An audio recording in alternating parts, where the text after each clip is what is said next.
وصلنا الآن مشاهدينا إلى فقرة ضيف ونناقش فيها آخر تطورات قضية الصحراء المغربية على مستوى مكاسب المغرب والرهانات التي تنتظره. ينضم إلينا دكتور محمد بن حمو رئيس المركز المغربي للدراسات الاستراتيجية. مساء الخير أستاذ الكريم. مساء الخير عبد الله. أستاذ بن حمو، مجلس الأمن يستعد للتصويت على تمديد ولاية المينورسو. تأجل التصويت اليوم كما هو معروف بسبب إصابة موظفي إحدى الدول الأعضاء في المجلس، وتقرر التأجيل إلى يوم غد وسيكون الاجتماع عن بعد. لكن المعلومات الواردة من الأمم المتحدة يعني تشير إلى أن قرار مجلس الأمن سيكون إيجابيا. أنتم دكتور، توقعاتكم لمضمون القرار القادم؟ أعتقد بأنه من جهة هناك يعني مسار سارت عليه الأمم المتحدة ومجلس الأمن منذ 2007، وهو ما يعني أصبح قائما، وهو يعني تطور أدبيات مجلس الأمن من جهة، ومن جهة أخرى المواقف التي أصبحت واضحة فيما يرتبط بإقرار نهائي لحلم البوليساريو ومطلب الوحيد والمتشبث بها البوليساريو بشكل جامد، وهو الاستفتاء والتأكيد على الحل السياسي المتوافق حوله والمقبول من الأطراف. ثانيا، هناك يعني العديد من المحاولات التي قامت بها البوليساريو خلال هذه السنة المنصرمة، والتي يعني في 53 مرة رصدتها يعني المينورسو الأمم المتحدة تؤكد على الاختراقات أو خرق البوليساريو للاتفاق العسكري رقم 1 من خلال العديد من الانتهاكات التي والتصرفات والسلوكات التي صدرت على البوليساريو خلال هذه السنة. ثم هناك يعني هذه النجاحات الكبيرة للدبلوماسية المغربية وما حققته وتحققه، مما يعني يزيد من عزلة البوليساريو، ومما يؤكد كذلك بأن يعني المنتظم الدولي لا يمكن أن يقبل باستمرار هذه السلوكات يعني المتهورة للبوليساريو في المنطقة العازلة. وأكيد بأن يعني هذا المقرر لمجلس الأمن الذي كما تفضلت سيمدد لسنة مهام المينورسو، فهو يؤكد أو سيؤكد لا محالة على الجانب يعني العسكري والمتعلق بمراقبة وقف إطلاق النار دون أي توسيع لما سعت البوليساريو والجزائر يعني جاهدة ودون نجاح في ذلك لتوسيع هذه المهام. ثم هناك يعني لا محالة يعني تأكيد على ضرورة الالتزام بالاتفاقات وعدم يعني الاستمرار في عرقلة المسار الأممي. فكرة أساسية وجوهرية. مواقف الدول الأعضاء في مجلس الأمن أضحت واضحة في ما يتصل في هذا الملف، انطلاقا من حل سياسي بعيدا عن أي حلول أخرى أو أي تشويش. دعنا نتحدث الآن دكتور بن حمو عن الظروف الحالية المتزامنة مع اجتماع مجلس الأمن وقراره المنتظر. هناك توتر بالقرقرات، الوضع في منطقة الساحل، مشاكل داخلية للبوليساريو، وأيضا وضع داخلي يعني بالنسبة للجزائر.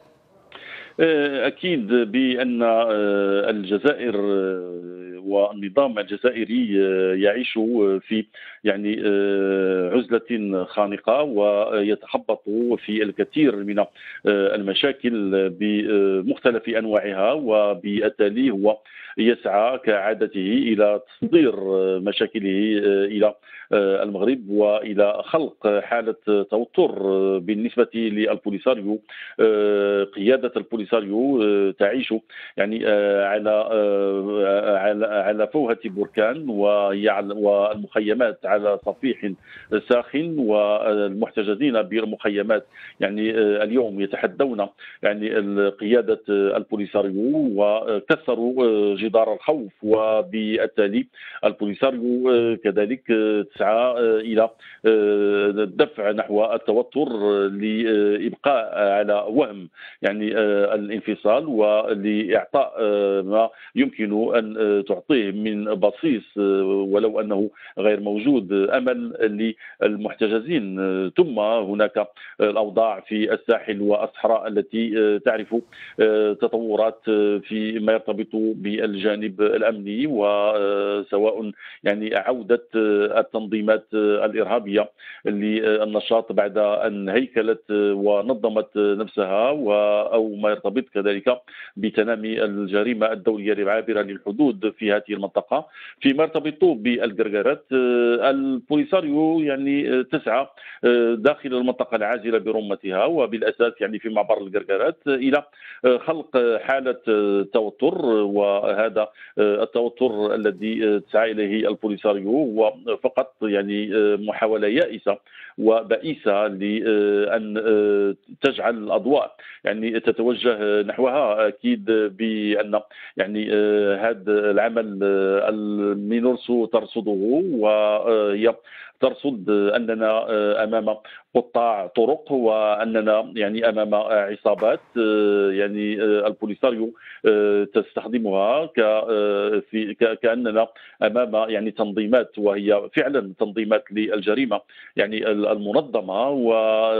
والجرجرات اليوم تسعى البوليساريو من خلال قطاع طرقها ومن خلال عصابتها إلى جعلها الورقة التي تعود منها. في مقابل لا أعتقد بأن هذا الأمر يعني انطلق على الأمم المتحدة، فمن المرجح أن لا يتم الإشارة بالاسم إلى الجرجرات في يعني هذا المقرر، ولكن هناك يعني توجه واضح للتنديد بهذه السلوكات للبوليساريو وبهذه التصرفات للبوليساريو.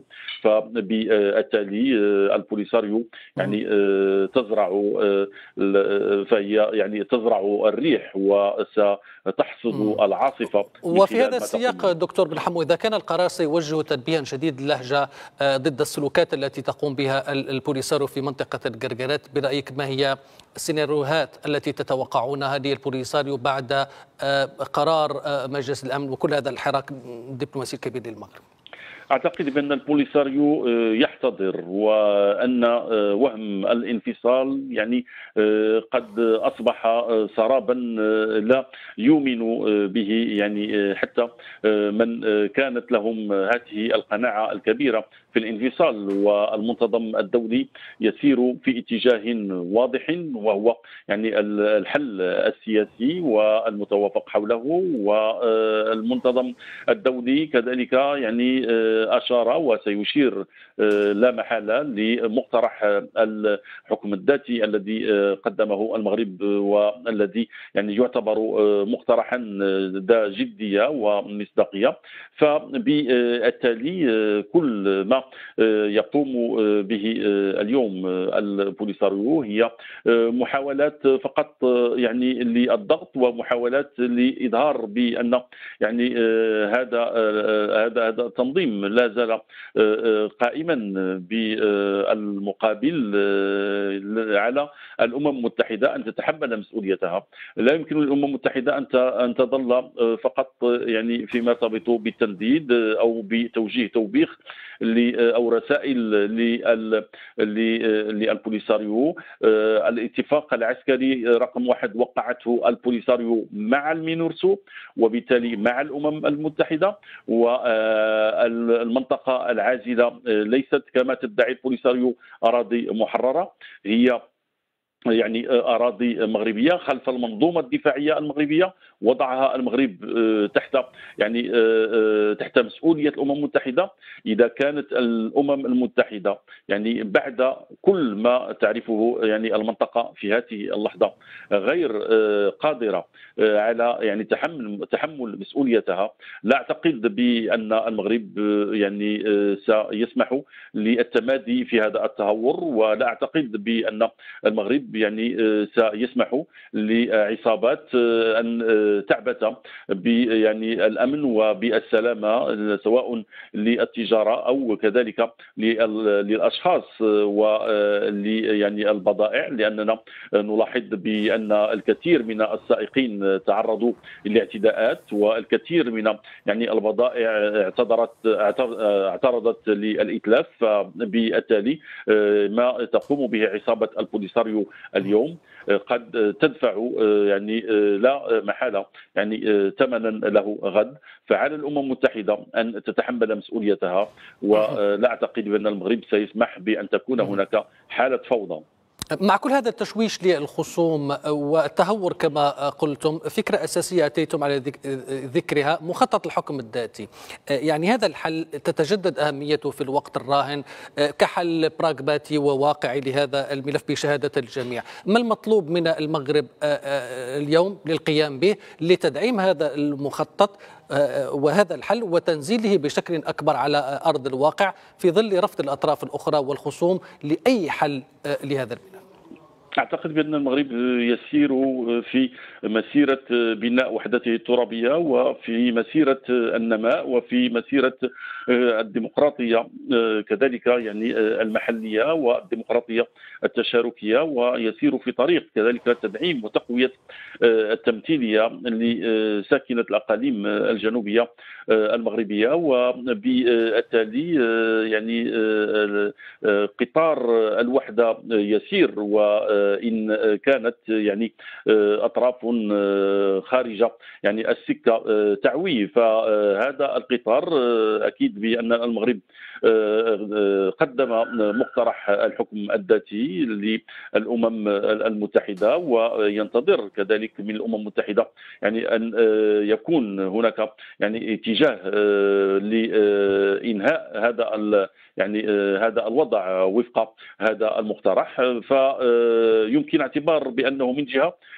المغرب يسير في طريق التنمية، ونلاحظ يعني ما أنجز وينجز في يعني بالمشروع التنموي الجديد، وما يتم كذلك إنجازه في جميع المجالات المرتبطة بالبنية التحتية وبغيرها.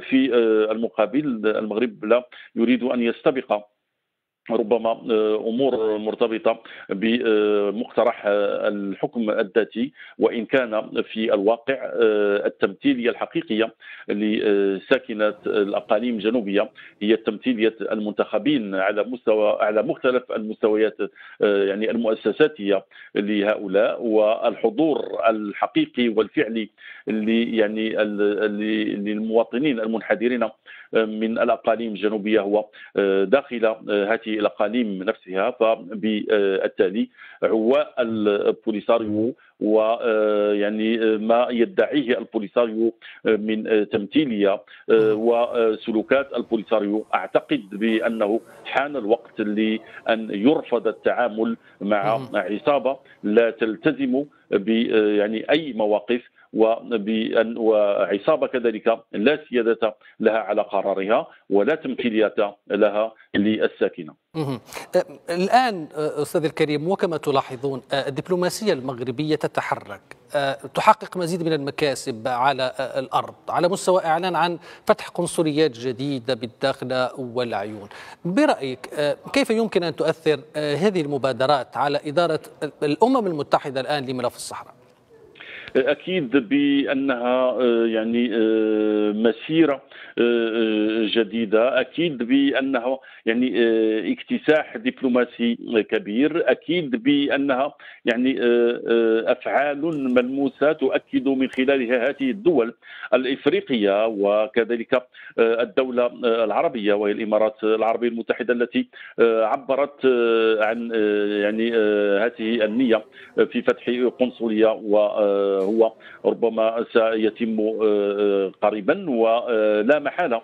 يعني من ستتلوها من دول من إفريقيا أكيد، ولكن من آسيا إضافة إلى يعني الإمارات العربية ومن الدول العربية ومن أمريكا الجنوبية وربما حتى من أوروبا. إذا كلها توجهات تؤكد بأن المنتظم الدولي يسير بمنطق واضح، وبأن هذه يعني النجاحات تؤكد بأن للمغرب شرعيته وللمغرب كذلك يعني تضامن كبير مع حقه في وحدته الترابية. شكرا لكم دكتور محمد بن حمو رئيس المركز المغربي للدراسات الاستراتيجية، كنت ضيفنا هذه الليلة.